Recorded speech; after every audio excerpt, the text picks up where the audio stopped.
Mais uma vez, Senhor, nós chegamos à Tua presença no nome do Senhor Jesus. E nós agradecemos a Ti, Senhor, por podermos nos reunir como corpo de Cristo e meditar na Tua palavra, lê-la, com a certeza, Senhor, de que o Teu Santo Espírito está entre nós. E Ele, como grande professor e mestre, esclarece o nosso entendimento e abre o nosso coração para que a Tua palavra habite ricamente em nós. Nós cremos, ó Deus, nessa operação e nós clamamos para que ela seja realizada em nosso coração. Abra a nossa mente, retire todos os impedimentos e glorifique a Tua palavra na nossa vida. Pedimos isso em Cristo Jesus. Amém. Gálatas capítulo 2. Vamos lá, abrir a Sagrada Escritura.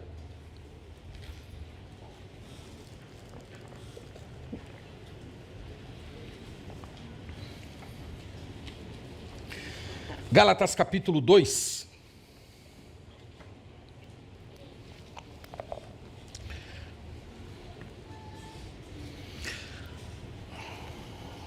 Nós vamos meditar do verso 1 ao verso 10 hoje.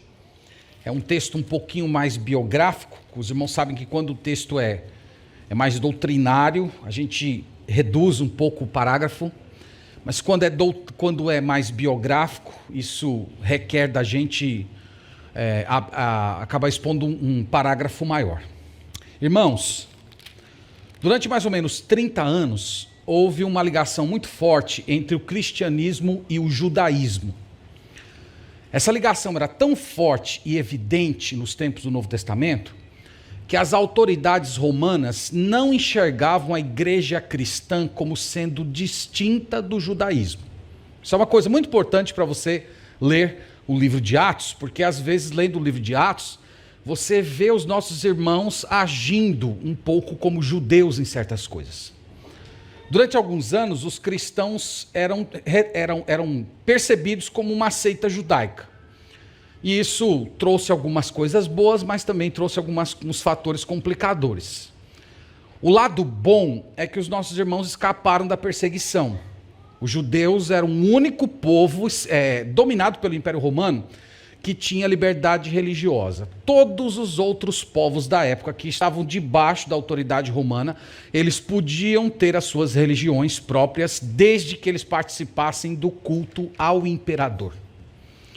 Os judeus foram os únicos que tinham liberdade para adorar somente o seu Deus e não prestar cultos ao imperador. E os romanos eram muito inteligentes, eles eram muito pragmáticos, eles aprenderam com os gregos que brigar em matéria de religião com o judeu não dá certo. Os judeus tiveram uma grande revolta e eles derrubaram o domínio grego na Judéia, tudo porque os gregos entraram no templo e ofereceram um porco no altar. Depois você pode ler essa história, a história de Judas Macabeu, tem muita coisa produzida aí sobre esse assunto. E os romanos eram muito pragmáticos, sabiam que não deveriam brigar com o judeu por causa de religião. Então eles tinham essa permissão, e os nossos irmãos pegaram carona por serem conhecidos como uma seita judaica. Os nossos irmãos, eles se negavam a chamar o imperador de Senhor. A palavra Senhor, no Novo Testamento, nos tempos bíblicos, era a palavra Kyrios. Então, Kyrios e Filho de Deus, essas expressões, elas eram usadas para falar do imperador. Quando as pessoas ofereciam culto ao imperador, elas chamavam o imperador de Senhor, a palavra Kyrios, que os cristãos utilizavam para designar o Senhor Jesus, e também chamavam o imperador de Filho de Deus, porque o imperador Augusto, no caso, ele se via dessa forma, como filho de um Deus, né? O seu padrasto foi elevado a Deus e ele se via como filho dele. Então, por causa disso, ele se chamava filho de Deus, e os cristãos jamais iriam aceitar chamá-lo dessa maneira. Então os cristãos pegaram carona nisso. Mas o lado ruim é o que nós temos visto aqui em Gálatas. O fato de muitos elementos da fé cristã sendo confundidos com o judaísmo, e isso causando confusão na mente dos nossos irmãos. E é por isso que quando você lê o livro de Atos, você vê que as igrejas traziam consigo ainda, preservavam alguns elementos do judaísmo. Em Atos você vê os cristãos indo ao templo, você vê os cristãos guardando o sábado. Nos tempos da igreja primitiva, os cristãos circuncidavam os filhos, praticavam leis dietéticas, e é por isso que havia essa dificuldade muito grande do judeu cristão se relacionar com o gentil cristão, porque o gentil cristão não praticava nenhuma dessas coisas. Então, há dois acontecimentos, irmãos, que divorciaram o judaísmo do cristianismo. O primeiro foi o ministério do apóstolo Paulo, como nós temos visto aqui. O apóstolo Paulo, ele vai lutando para cada vez mais deixar bem claro o que era a essência da fé cristã e quais eram os elementos do judaísmo. Paulo lutou muito durante todo o seu ministério por isso. E o segundo foi a queda de Jerusalém. Jerusalém foi tomada pelos romanos na década de 70, o templo foi destruído, e daquela data em diante, os cristãos eles passaram a ter uma existência própria, uma internacionalização do cristianismo. E, irmãos, é nesse contexto de confusão que surge esse grupo que eu tenho falado domingo após domingo, os judaizantes. Os judaizantes, eu já disse para vocês, eram judeus que na sua maioria eram de Jerusalém, e eles começaram a visitar as igrejas que o apóstolo Paulo fundou, ensinando aos gentios que eles não eram cristãos completos. Eles diziam para esses gentios que para entrar no reino de Deus, para ser salvo, precisava crer em Jesus, evidentemente, mas além disso era necessário se circuncidar, guardar o sábado, deixar de comer carne de porco e etc. Então era necessário, além de crer em Jesus, você se tornar um judeu, ou um prosélito, era o termo que era utilizado na época para o gentio que adotava o judaísmo. Eles ainda diziam que o evangelho que o apóstolo Paulo pregava não era o evangelho dos apóstolos de Jerusalém, e que por causa disso ele não era um verdadeiro apóstolo. Então aí o problema está formado. Isso gerou muito constrangimento nas igrejas do sul da Galácia. Alguns crentes estavam confusos, eles haviam aprendido o evangelho do apóstolo Paulo, mas ao mesmo tempo chegaram pessoas dizendo que os apóstolos de Jerusalém, que estiveram com Jesus antes do apóstolo Paulo, estavam pregando um outro evangelho que dizia que você tinha que circuncidar. Então isso gerou confusão na cabeça dos irmãos e outros simplesmente abraçaram isso e começaram a se circuncidar e a se comportar como judeu dentro da igreja. Paulo recebeu essas informações e ele resolveu escrever essa carta que nós estamos olhando aqui, a Epístola aos Gálatas. Ele advertiu os irmãos que abdicar do evangelho de Cristo, tal qual ele tinha pregado, significava se tornar maldito. Ele disse isso no capítulo 1, verso 8. Ele também denuncia os falsos mestres. Ele defende que o evangelho que ele pregou, ele aprendeu do próprio Cristo. Ele não foi a Jerusalém aprender dos apóstolos, mas foi o próprio Jesus que ensinou, que discipulou, que comissionou e que declarou que ele era apóstolo. Portanto, ele era sim um apóstolo verdadeiro. E hoje nós vamos ver, irmãos, aqui no capítulo 2, do verso 1 a 10, Paulo fazendo mais uma defesa do seu apostolado, só que agora ele vai fazer de uma forma diferente.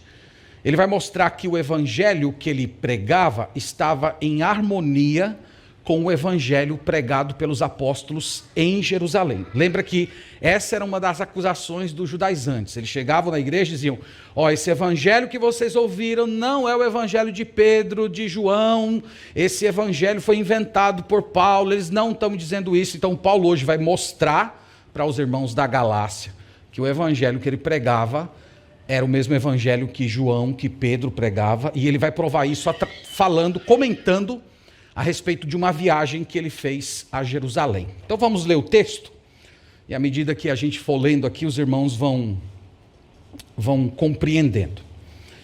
Vamos ler o parágrafo completo, depois a gente volta, irmãos, e vamos passando aqui parte por parte. 14 anos depois, subi outra vez a Jerusalém com Barnabé, levando também a Tito. Subi em obediência a uma revelação, e lhes expus o evangelho que prego entre os gentios, mas em particular aos que pareciam de maior influência. para de algum modo não correr ou ter corrido em vão. Contudo, nem mesmo Tito, que estava comigo, sendo grego, foi constrangido a circuncidar-se. E isto por causa dos falsos irmãos que se entremeteram com o fim de espreitar nossa liberdade que temos em Cristo Jesus e reduzir-nos à escravidão, aos quais nem ainda por uma hora nos submetemos, para que a verdade do Evangelho permanecesse entre vós. E quanto àqueles que pareciam ser maior influência, quais tenham sido, outrora não me interessa, Deus não aceita a aparência do homem, esses, digo, que pareciam ser alguma coisa, nada me acrescentaram.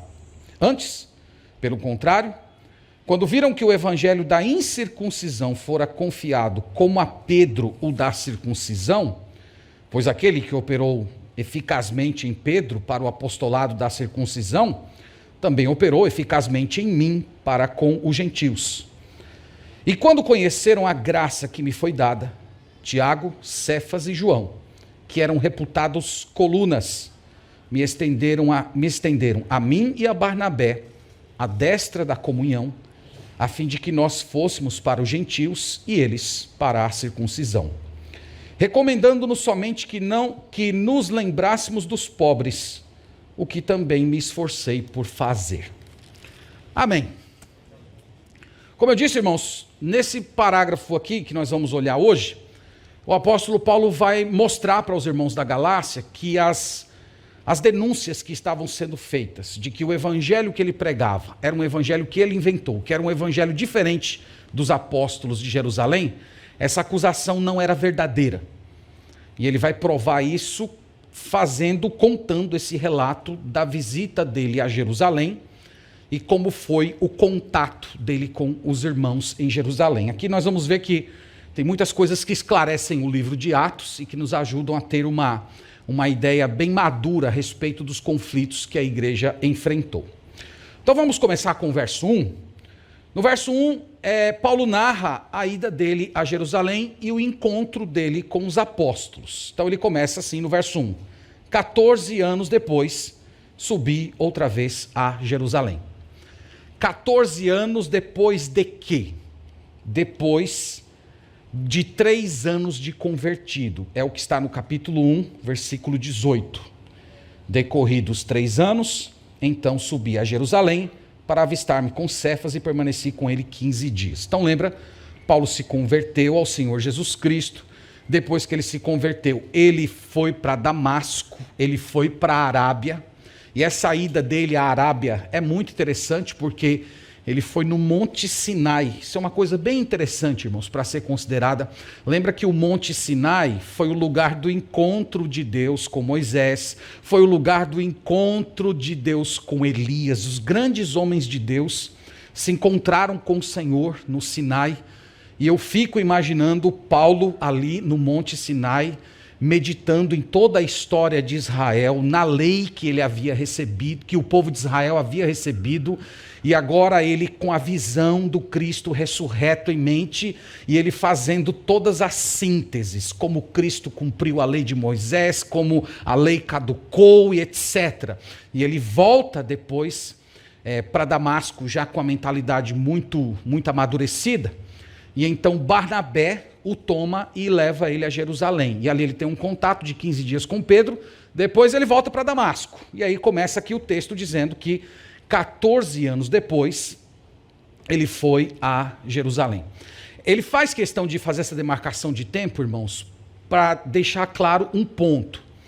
Que quando ele foi a Jerusalém encontrar-se com os apóstolos, já fazia 14 anos que ele pregava o evangelho.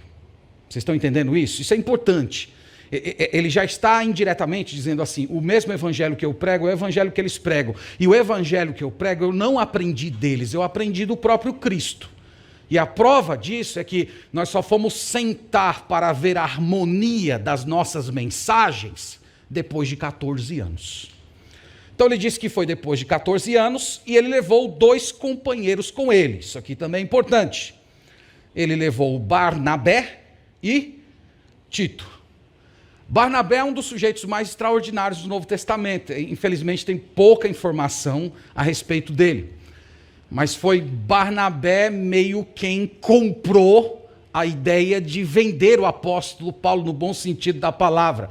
O apóstolo Paulo lá meio isolado, ele chamou Paulo e disse, vamos para Jerusalém, porque lá em Jerusalém está todo mundo com medo de você, pensando que você apenas está se disfarçando de cristão para poder perseguir a gente. E o Barnabé chamou ele, levou ele a Jerusalém, apresentou ele a Pedro. E depois levou o apóstolo Paulo para Antioquia. Quando chegou lá em Antioquia, irmãos, na antiguidade, era uma cidade que se fundia o judaísmo com toda a cultura greco-romana. Então era uma congregação muito mista de judeus e de pessoas não judeus. Então precisava alguém que soubesse entrar muito bem nesses dois mundos. E nessa época não existia ninguém melhor do que o apóstolo Paulo, porque ele foi criado na cidade de Tarso, na cidade de Tarso. E na cidade de Tarso convergia esses dois mundos. E ele era o pastor perfeito para aquela igreja. Então Barnabé era um homem muito visionário.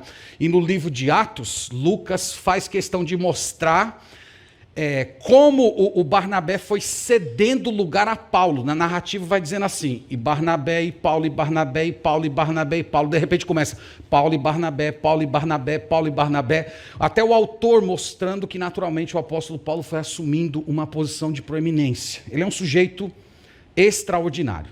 E Tito, quem era? Tito era um jovem pastor, ele era gentil e ele era grego. No futuro, ele se tornaria um grande líder da igreja primitiva. O apóstolo Paulo até escreveu uma carta a ele, orientando como ele deveria cuidar das igrejas. Então veja que Paulo levou como se fossem os dois mundos com ele. Isso aqui tem um simbolismo importante. Ele está indo a Jerusalém e ele está mostrando que ele está andando com judeus, tratando com judeus, mas ao mesmo tempo ele já está treinando gentios para o ministério da palavra. Então ele leva esses dois homens. E por que Paulo foi a Jerusalém? Ele diz no verso 2 que ele subiu, por quê? Em obediência a uma revelação. Que revelação foi essa que o apóstolo Paulo recebeu? Essa revelação, irmãos, ela está em Atos capítulo 11, verso 27. Um profeta chamado Ágabo predisse que Jerusalém seria tomada por uma grande fome. Essa fome arrasaria o Império Romano, foi na época do imperador Cláudio, e ela também arrasaria a cidade de Jerusalém. E a cidade de Jerusalém, especificamente os nossos irmãos, enfrentariam muitos problemas com essa fome. Vocês lembram que lá na igreja primitiva, eles venderam os seus bens e doaram para a igreja? Lembra disso? Naquela expectativa que Cristo ia voltar logo. Eles venderam os seus bens e deram para a igreja. Logo depois vinha a fome. Então eles ficaram desolados. Então o apóstolo Paulo orientou a igreja de Antioquia, eles organizaram uma grande oferta e Paulo e Barnabé foi a Jerusalém entregar essa oferta para os irmãos judeus. E ele aproveitou essa viagem para uma outra tarefa, além de entregar a oferta. Veja aí, segunda parte do verso 2. E lhes expus o evangelho que prego entre os gentios, mas em particular aos que pareciam de maior influência, para, de algum modo, não correr ou ter corrido em vão. Então ele aproveitou essa viagem para expor o evangelho que ele pregava. Ele diz que expôs a dois grandes grupos. Primeiro, ele diz que se dirigiu a um grupo maior, mas também, em particular, para um grupo de maior influência. Então, o que ele está fazendo aqui, irmãos? Ele está tentando dissipar aquela suspeita de que ele estava pregando um evangelho diferente dos outros apóstolos. Então, ele estaria mostrando para os outros apóstolos aquilo que ele pregava, e isso ficaria muito claro para as igrejas que havia uma harmonia de mensagens entre o que ele pregava e entre o que era pregado em Jerusalém. Então ele expõe de um modo particular o evangelho que ele prega para Pedro, para João e para Tiago, irmão do Senhor Jesus, e o texto diz também que ele exporia o mesmo evangelho para um grupo maior de pessoas que tinham uma certa influência na igreja. E ele diz que fez isso para que ele não corresse em vão. O que ele está querendo dizer aqui? Ele está querendo dizer que ele não gostaria que o trabalho pelo qual ele estava percorrendo o mundo inteiro de fundar igrejas fosse prejudicado por causa de suspeitas de que ele era um apóstolo falso que estava pregando outro evangelho. Então foi isso o motivo da viagem, foi por isso que ele chegou ali à cidade de Jerusalém.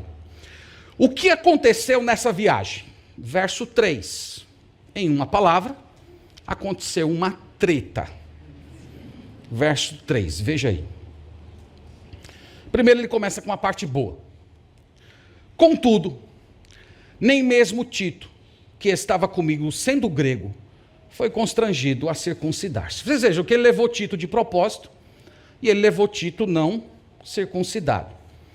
E ele chegou lá, e em nenhum momento, enquanto ele apresentou o evangelho para os líderes da igreja de Jerusalém, em nenhum momento alguém questionou o fato de Tito não ser circuncidado.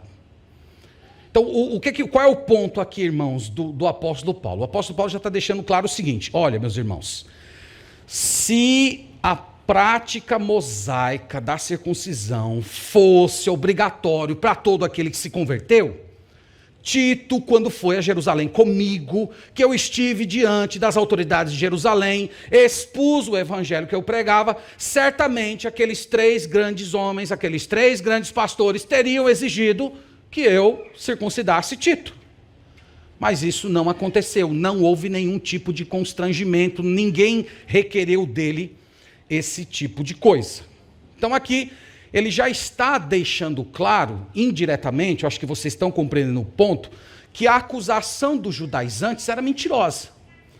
Que os apóstolos de Jerusalém exigiam a circuncisão dos cristãos gentios. Ele já está deixando claro que era mentira.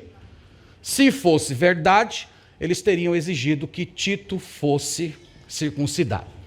Então, irmãos, nesse contato de Paulo com a liderança maior da igreja, tudo bem, né?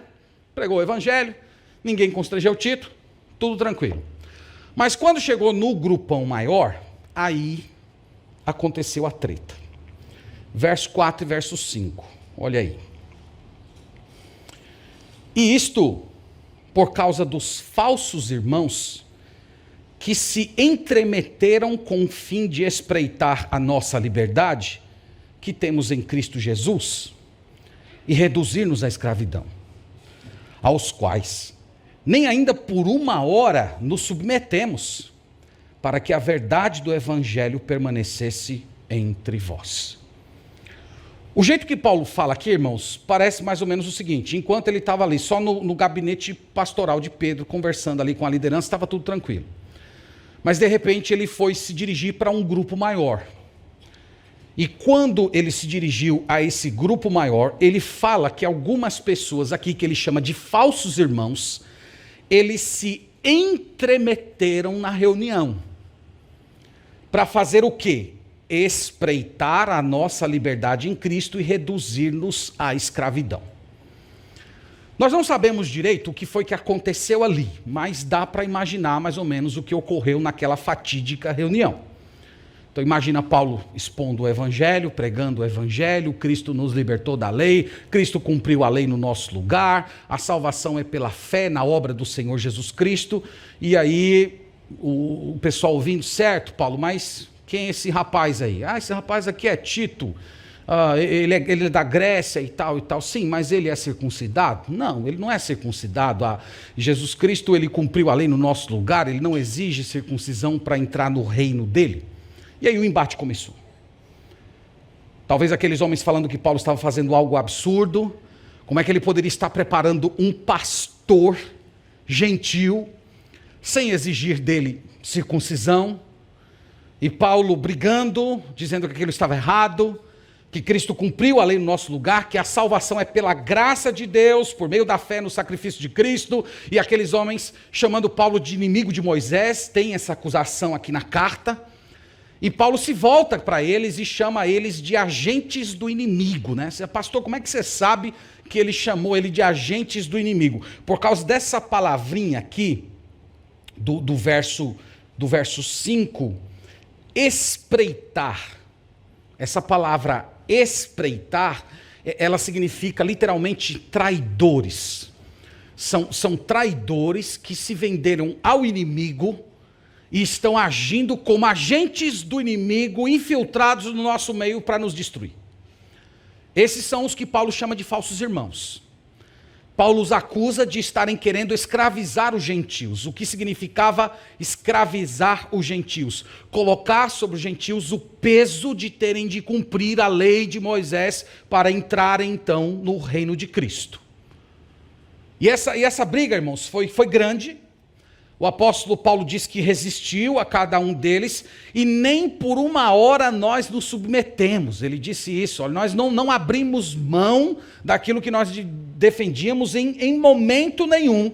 E ele diz o motivo, para que a verdade do evangelho permanecesse no meio de vós. Aqui merece algumas observações antes da gente prosseguir, irmãos. A primeira é que Satanás tem os seus ministros. Satanás tem os seus pastores. Paulo chama aqui de espreitadores. Então há pastores, há líderes da igreja que são, na verdade, infiltrados do inimigo, que servem ao império das trevas. Só que, irmãos, eles são infiltrados. Isto é, eles têm a casca de cristãos. Eles falam de Deus, eles citam a Bíblia, eles podem falar com muita paixão a respeito de coisas espirituais, mas qual é a grande marca deles, de acordo com o apóstolo Paulo aqui? Eles querem escravizar os crentes. Eles negam primariamente aos crentes aquelas bênçãos que Cristo Jesus concedeu a nós por meio do seu sacrifício na cruz. No caso da igreja aqui, dizia respeito a essa libertação do dever de cumprir a lei. Então Satanás tem os seus ministros. O apóstolo Paulo em 2 Coríntios diz que o diabo se disfarça até de anjo de luz para poder enganar as pessoas. E o povo de Deus, meus irmãos, precisa de discernimento espiritual para reconhecer essas coisas. E quando eu falo aqui de discernimento espiritual, eu não estou falando de você receber uma luz na cabeça, uma revelação, de um anjo aparecer para você à noite dizendo, olha, aquele pastor ali, ele é um mentiroso, ele está enganando você, ele está escravizando você. Não é esse tipo de discernimento. É o discernimento na palavra. É a capacidade espiritual de você ouvir aquilo que está sendo dito e comparar com as Sagradas Escrituras e perceber que aquilo que está sendo pregado está longe do conselho de Deus. Nós precisamos desse tipo de discernimento, porque havia ministros do diabo no tempo do Novo Testamento e a história da igreja ela tem sido marcada por espreitadores, por agentes do inimigo que estão se infiltrando no meio do povo de Deus para escravizar os cristãos. Então nós precisamos desse tipo de discernimento. E é por isso que Paulo é tão enérgico aqui. Ele diz, nós resistimos, nós não abrimos mão do que criamos nem por um minuto sequer. Agora, irmãos, hipoteticamente falando, imagine se Paulo tivesse cedido aqui. Imagine se Paulo fosse daqueles cristãos assim, bem Nutella. Assim, irmãos, o que vale é o amor. Vamos fazer o seguinte, não vamos brigar, vamos todo mundo dar a mão, fazer uma oração aqui. E depois a gente se abraça. E todo mundo vai ser feliz, e todo mundo vai falar de Jesus. Porque, irmãos, olha, é o amor, o que vale é o amor. Então vamos pregar o amor, vamos nos amar uns aos outros, e não vamos ficar brigando por causa de teologia. Teologia divide, o amor aproxima. Já pensou se Paulo tivesse feito esse tipo de coisa? Se Paulo tivesse feito esse tipo de coisa, ele mesmo diz aqui o que aconteceria, para que a verdade do evangelho permanecesse entre vós. O evangelho não teria permanecido. O evangelho teria morrido ali. Então essa mensagem da graça de Deus, que Cristo cumpriu a lei de Deus em nosso lugar e que Ele morreu como um pagamento por nossos pecados, que Ele fez tudo aquilo que nós não poderíamos fazer, essa mensagem teria sido enterrada naquele dia ali em Jerusalém. E hoje, como é que nós seríamos? Como é que seria aqui, esse prédio? Bom, esse prédio aqui teria uns castiçais aqui. O pastor seria chamado de ungido de Deus. Os cantores seriam chamados de levitas. Teria uma arca, uma estrela de Davi. Vocês já viram isso em algum canto? Estou tendo aqui um déjà vu. Já viram isso? Há um processo de judaização da igreja acontecendo hoje. Tudo aquilo pelo qual Paulo tanto lutou nesse dia em Jerusalém, aqui, aguentando um monte de desaforo de falsos irmãos, tem sido trazido hoje por pastores para as igrejas. Então, nós seríamos, irmãos, uma caricatura do judaísmo. E Paulo diz, eu não aceitei isso. O Evangelho trata de liberdade. O Evangelho fala que Cristo cumpriu a lei em nosso lugar. O Evangelho oferece uma libertação completa dessas coisas. E essa libertação, ela chega para todas as pessoas. Ela chega para pessoas éticas, como os judeus eram éticos, mas também chegava para as pessoas ímpias, perdidas, como muitos gentios. Então o Evangelho, ele serve tanto para éticos, ele também serve para pessoas que são ímpias, pecadores, que vivem na parte mais baixa do pecado. Cristo é todo poderoso para libertar e salvar essas pessoas. E é por isso, irmãos, que Paulo é inflexível. O dever dele era preservar o Evangelho tal qual ele recebeu de Cristo Jesus. Então, essa aí foi a briga, tá bom? Qual foi o resultado dessa visita? Verso 6, veja aí.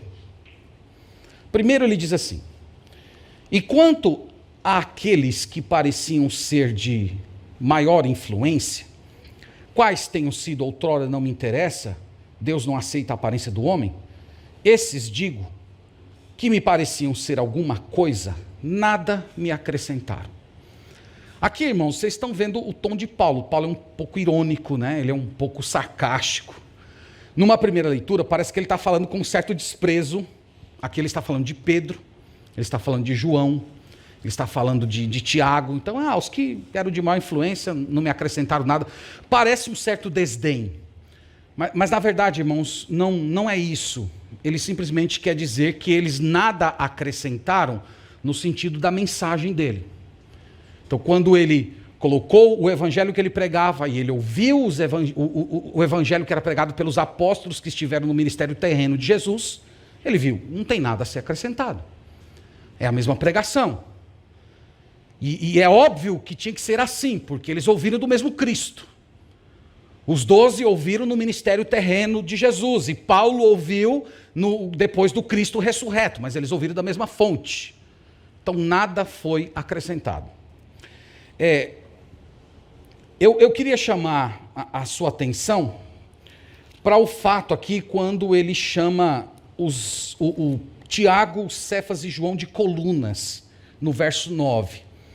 Quando ele diz assim: quando conheceram a graça que me foi dada, Tiago, Cefas e João, que eram reputados colunas. Essa palavra colunas, irmãos, ela tem uma teologia muito robusta por detrás dela. Às vezes passa despercebido. Colunas é uma referência ao templo. O templo tinha colunas enormes, belíssimas colunas. Lembra dos discípulos dizendo: Senhor, que construções, que muros, que colunas. Então, o que está acontecendo aqui? Paulo está comunicando que por meio dos apóstolos, Deus estava começando a construção de um novo prédio. Com a chegada de Jesus, o templo começa a perder importância. As colunas do templo perdem o seu significado. Há novas colunas sendo erigidas, há um novo prédio sendo construído. A igreja de Cristo, formada por judeus e por gentios. Isso está por detrás dessa referência aqui a colunas. Vocês devem lembrar que Ezequiel, quando teve a visão a respeito do templo, ele viu a glória do Senhor indo embora do templo. Lembram disso? Aquela fumaça, você que já leu Ezequiel deve lembrar disso. A glória de Deus foi embora e logo depois os babilônicos atacaram Jerusalém e o templo foi destruído. Depois o templo é reconstruído. Lembra? Na época de Esdras e Neemias. A questão é: houve aquela glória de Deus voltando para o templo? Aconteceu esse evento? O templo se encheu de fumaça, como aconteceu quando Salomão edificou e consagrou o templo? Isso não aconteceu. Eles reconstruíram o templo, mas a glória de Deus não voltou. E a glória de Deus estava sendo manifestada por meio da igreja. A igreja veio para substituir as colunas que estavam erigidas em Jerusalém. Então, Paulo, quando usa essa terminologia aqui, ele não está usando essa terminologia no vazio. Ele já está se dirigindo àquelas pessoas que tinham o templo como sendo o local da habitação de Deus. Ele estava lidando com gente que pensava assim. E ele já está mostrando aqui, deixando muito claro que há novas colunas sendo erigidas. E essas colunas têm como base, evidentemente, o Senhor Jesus Cristo e a pregação dos apóstolos, tá?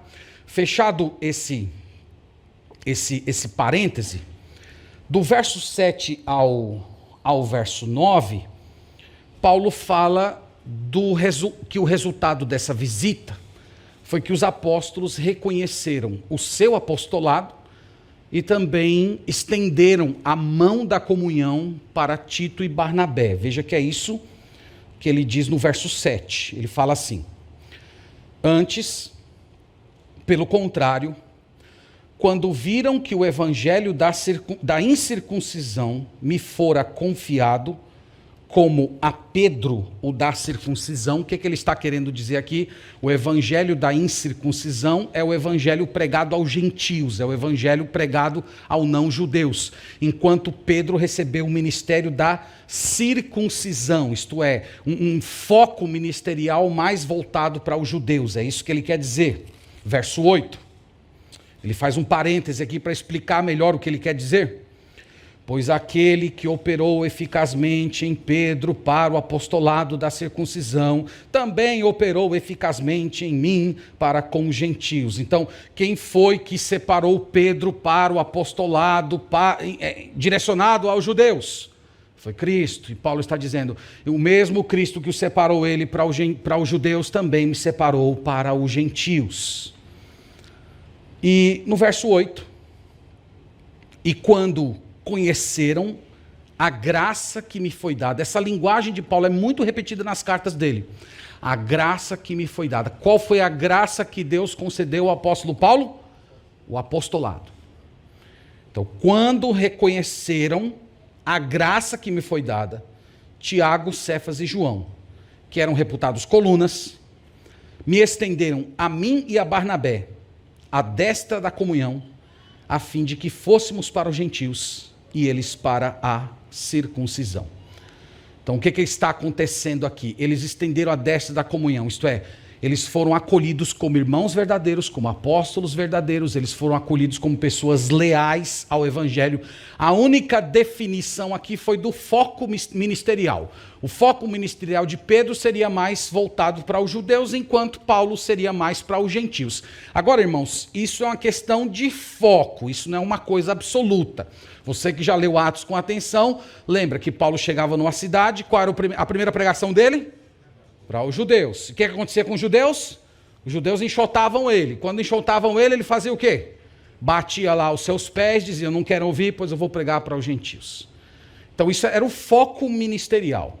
Enquanto Pedro, embora fosse chamado para pregar mais focalizado para os judeus, quem foi que pregou o evangelho na casa de Cornélio, que era um gentio, que era um romano?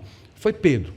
Então não era aqui uma coisa absoluta, você só pode pregar para esse grupo e eu só posso pregar para esse grupo. Não, aqui está apenas definindo o foco. A igreja de Jerusalém ficaria mais com o ministério voltado para os judeus e Paulo teria um foco ministerial mais voltado para os gentios. Então essa foi o resultado dessa reunião. A única recomendação que eles fizeram, verso 10, recomendando-nos somente que nos lembrássemos dos pobres, o que também me esforcei por fazer. A própria visita de Paulo a Jerusalém já provava que ele estava comprometido com o suprimento das necessidades dos irmãos que estavam passando necessidade. Então, irmãos, como eu disse para vocês, o objetivo desse parágrafo que nós vimos aqui é Paulo provar para os irmãos das igrejas do sul da Galácia que a acusação de que ele pregava um evangelho diferente dos apóstolos de Jerusalém era falsa. A prova disso é que ele esteve em Jerusalém.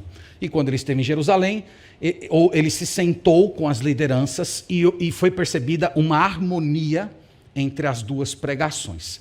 E que essa história dos judaizantes que estavam distorcendo o evangelho, para Paulo não era nova, porque em Jerusalém ele teve um embate com essas pessoas que estavam tentando circuncidar Tito a todo custo, né? Tito escapou, graças a Deus, incólume, e nós também, homens, escapamos pela misericórdia de Deus, a menos que você tenha familiar judeu.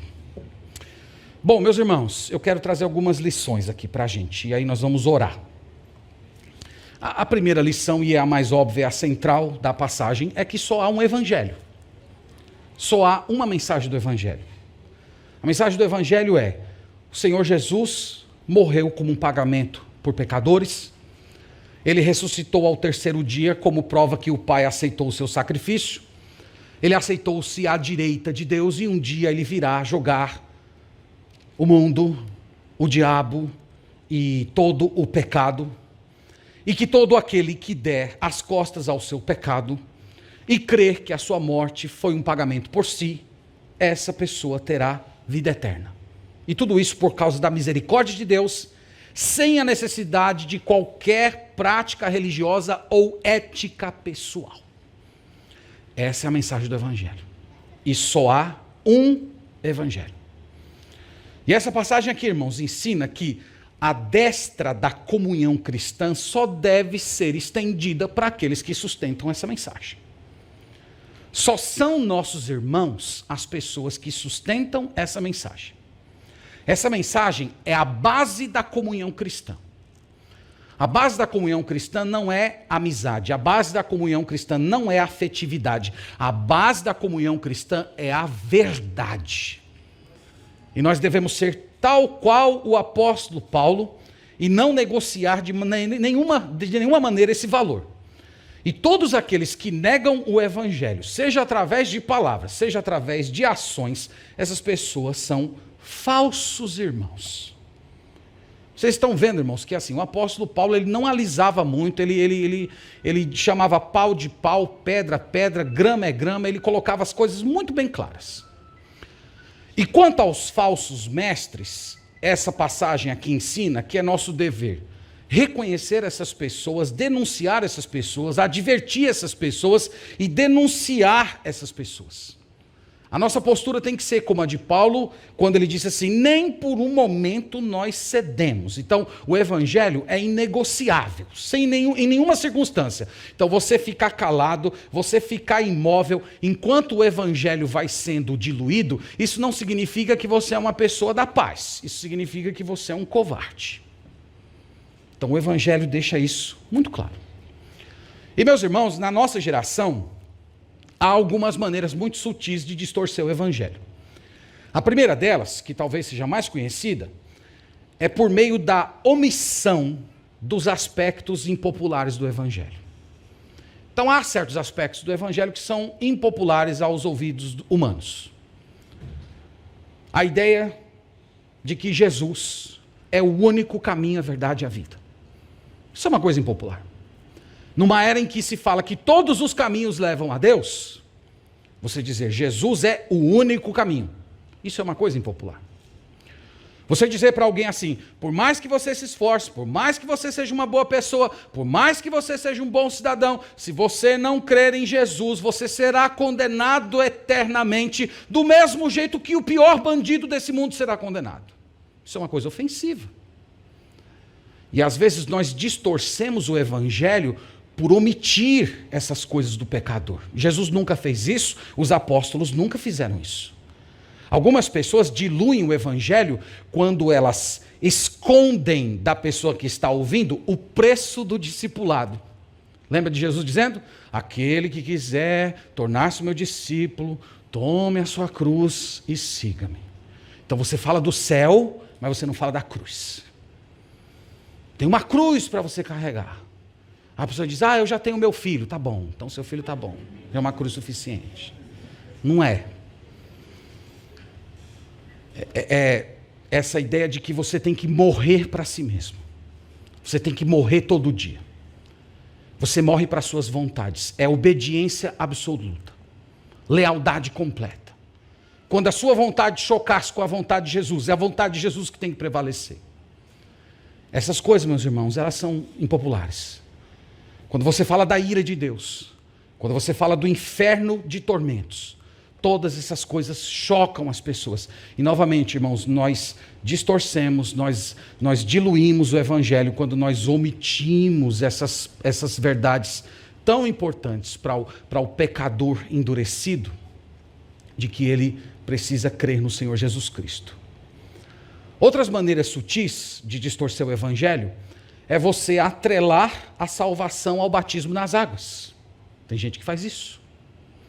Pouco tempo eu conversava com uma pessoa: você já se converteu a Jesus? Ah, pastor, me batizei com 12 anos. Falei: não perguntei isso. Você já se converteu a Jesus? Sim, pastor, 12 anos eu fui batizado, eu fui mergulhado. Falei: não, meu filho, não falei isso. Você já creu em Jesus, você teve encontro com Jesus. Então, há pessoas que confundem isso, e isso também é uma distorção do evangelho. A ideia de que você precisa pertencer a uma certa igreja. Se você não faz parte daquela congregação, daquela denominação, daquele grupo, você não é de Deus, você não entrou no reino. Então tem um grupo que está em diversas cidades aqui do Brasil, aqui em Salvador também tem, eles chamam-se de A Igreja. A Igreja em Salvador, A Igreja em Feira de Santana. E eles dizem que eles são a Igreja. Que coisa, hein? E eles têm os apóstolos lá, né? Há pouco tempo conversava com um irmão e dizia isso: irmão, quando você ouvir alguém dizendo assim, nós somos a igreja, fuja, porque isso é uma seita. Nós temos expressões do evangelho. Então isso são distorções, irmãos. Atrelar o evangelho à prosperidade financeira, conectar o evangelho a bandeiras políticos partidárias, tudo isso são distorções do evangelho. E nós temos que colocar essas coisas, porque sempre haverá no meio do povo de Deus espreitadores, sempre haverá ministros de Satanás que virão para destruir a nossa liberdade em Cristo Jesus e colocar sobre os crentes julgos de comportamento, de ética, julgos ligados a certas práticas, a certas ideologias, e o evangelho de Jesus nos liberta de todas essas coisas. Nós não podemos negociar isso.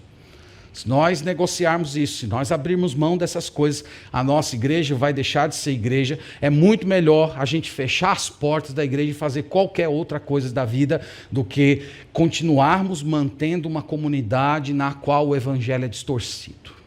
É terrível fazer isso. Almas vão para o inferno por causa disso. A segunda lição que eu queria dividir com os irmãos, ela ajuda a equilibrar um pouco a primeira. É que o evangelho é mas a sua aplicabilidade é diversificada. O que é que eu estou querendo dizer? Estou querendo dizer que o evangelho, ele tem um poder, irmãos, de ser contextualizado com qualquer cultura. Eu tenho duas fotos que eu quero compartilhar com vocês, e vai ser colocado aqui para os irmãos verem no slide, e queria ver se vocês conseguem reconhecer quem é essa pessoa e o contexto em que essa pessoa está. E aí nós vamos ilustrar aquilo que nós estamos querendo dizer. Tá aí, tem que ser uma do lado da outra. Dá para colocar uma do lado da outra? Se não dá, então coloca essa e coloca a outra depois. Sabem quem é esse homem? Dom Pedro II? Não. Não? Coloca a próxima foto, por favor. Travou. Aí. Sabem quem é já? Vocês não sabem quem é esse homem? Eita. Esse homem é Hudson Taylor. Hudson Taylor foi missionário na China, no século XIX. Mais ou menos por volta de 1850 ele começou a pregar o evangelho na China. Ele era um inglês. E ele se vestia como inglês. A primeira foto é ele de inglês. Volta lá para a primeira foto, por favor. A primeira foto é ele em inglês. E ele viajou para a China desse jeito aí. E ele como um bom inglês do século XIX, ele se vestia todo de preto. Paletó preto, camisa preta, chapéu preto, tudo preto. E ele foi para a China evangelizar. E quando ele chegou na China para evangelizar, os chineses olharam para ele e disseram: é o diabo preto. Coitado do homem, né? E ele começou a ser chamado diabo preto, diabo preto. Ele não conseguia conversar com nenhum chinês. Aí o que ele resolveu fazer? Próxima foto. Ele resolveu passar a se vestir como um chinês. E é assim que ele está aí na segunda foto. Está aí. Estão vendo aí? Ele está com aquele kimono que vocês veem às vezes naqueles filmes de artes marciais, né? Ele deixou o cabelo crescer, fez uma trança enorme no cabelo e deixou careca a parte toda aqui, só aquele cocó. Você já viu isso em filme, não já? Aquele cocó enorme com aquela trançona. Ele deixou o cabelo dele daquele jeito. E a partir de então, ele começou a evangelizar. 18 mil chineses se converteram através do seu ministério. Depois que ele encerrou a sua carreira de missionário direto na China, ele passou a compor uma organização para mandar missionários para a China. Através do ministério dele, mais de 900 missionários foram mandados para a China pregar o evangelho. Então, o que nós estamos dizendo aqui, irmãos, é que o evangelho, ele possui esse poder de contextualização.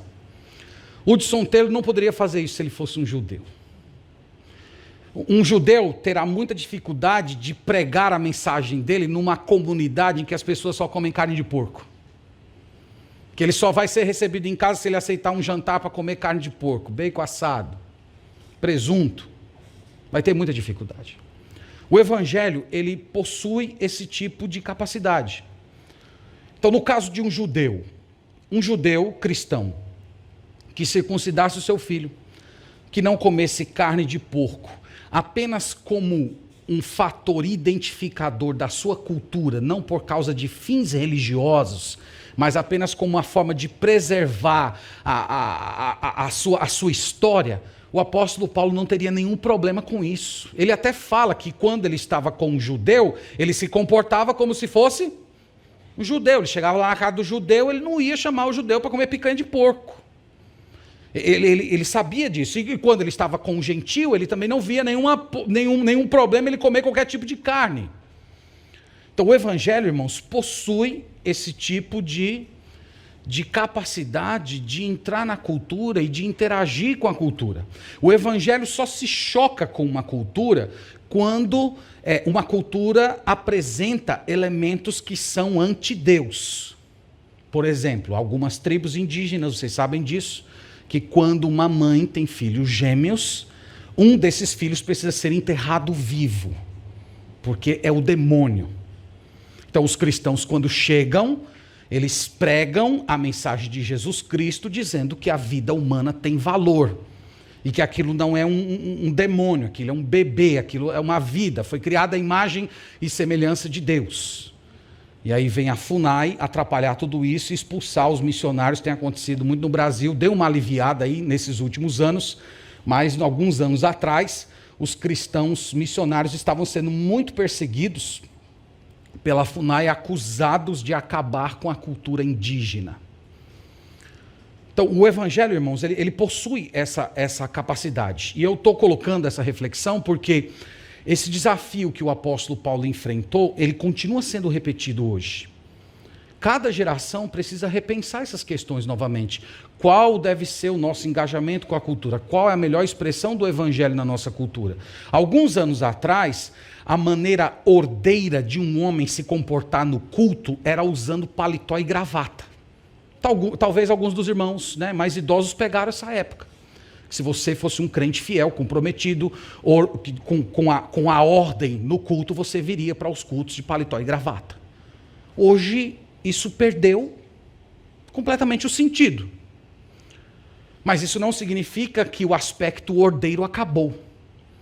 Apenas a expressão desse ordenamento é diferente. E cada geração precisa encontrar novamente esse fio. Isso diz respeito ao nosso vestuário, isso diz respeito às músicas que nós cantamos na igreja. Então, qual é o limite da gente ter música mais tradicional, a música mais contemporânea? Qual é o limite disso? Então, cada geração possui esse desafio. E isso, irmãos, é uma das belezas do evangelho. O evangelho pode chegar lá no meio de uma tribo africana e ele se engajar na cultura daquelas pessoas e você ter uma expressão muito bela de fé dentro da cultura daquelas pessoas, e pode acontecer também dentro de uma cultura, da alta cultura europeia, o evangelho também entrar lá e encontrar a sua bela expressão. O evangelho é assim, meus irmãos, e cada geração tem a responsabilidade. Então o apóstolo Paulo enfrentou os desafios do seu tempo e ele conseguiu encontrar dentro do mundo gentílico a melhor expressão do evangelho para a sua geração. E o nosso desafio hoje é fazer isso. A nossa igreja precisa fazer isso. As gerações que virão futuramente, elas precisam fazer isso. A única coisa que nós não podemos fazer nesse processo é perder o evangelho. Então que Deus nos abençoe, irmãos, que a palavra dele seja guardada, que a nossa igreja seja fiel, que a nossa igreja tenha discernimento, que vocês individualmente, numa era em que vocês estão sendo pastoreados por vários pastores, já foi o tempo em que os membros da igreja eram exclusivamente pastoreados por um único pastor. Hoje os membros da igreja, por causa da internet, são pastoreados por diversos pastores.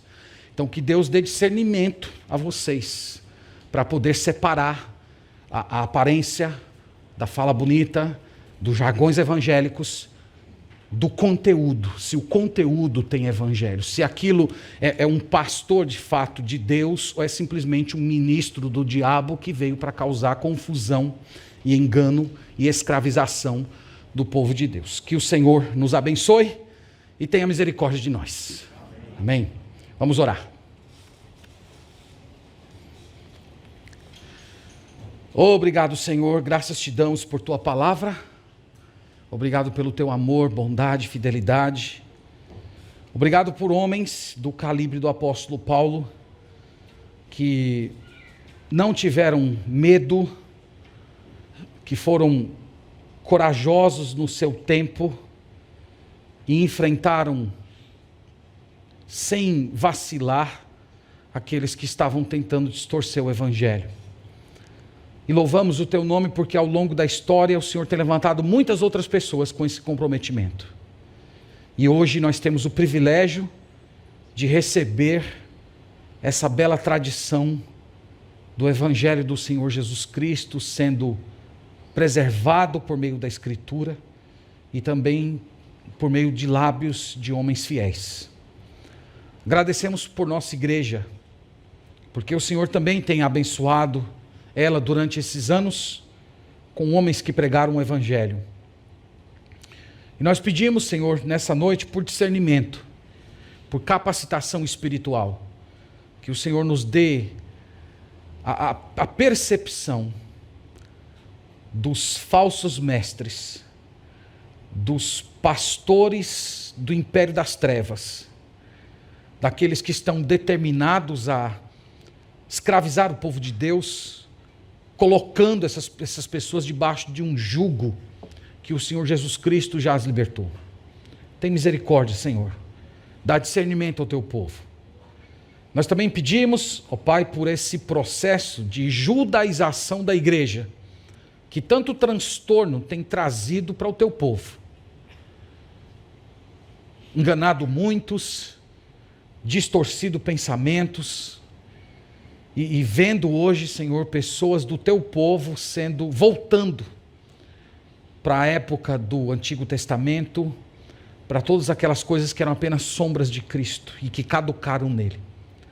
Tem misericórdia, Senhor, dessas pessoas e as ilumina por tua bondade para que elas sejam despertas desse engano. Nós também oramos, Pai, para que o Senhor preserve essa mensagem no nosso meio. Que o Senhor nos ajude a conservá-la, a sermos fiéis nesse processo e entregarmos ela de uma forma incólume para a próxima geração. Santa, idônea, purificada. E que, por meio da nossa vida e da nossa igreja, esse ministério venha a ser prosseguido. Muito obrigado, Senhor. Nós oramos, agradecidos a Ti, no nome do Senhor Jesus Cristo. Amém.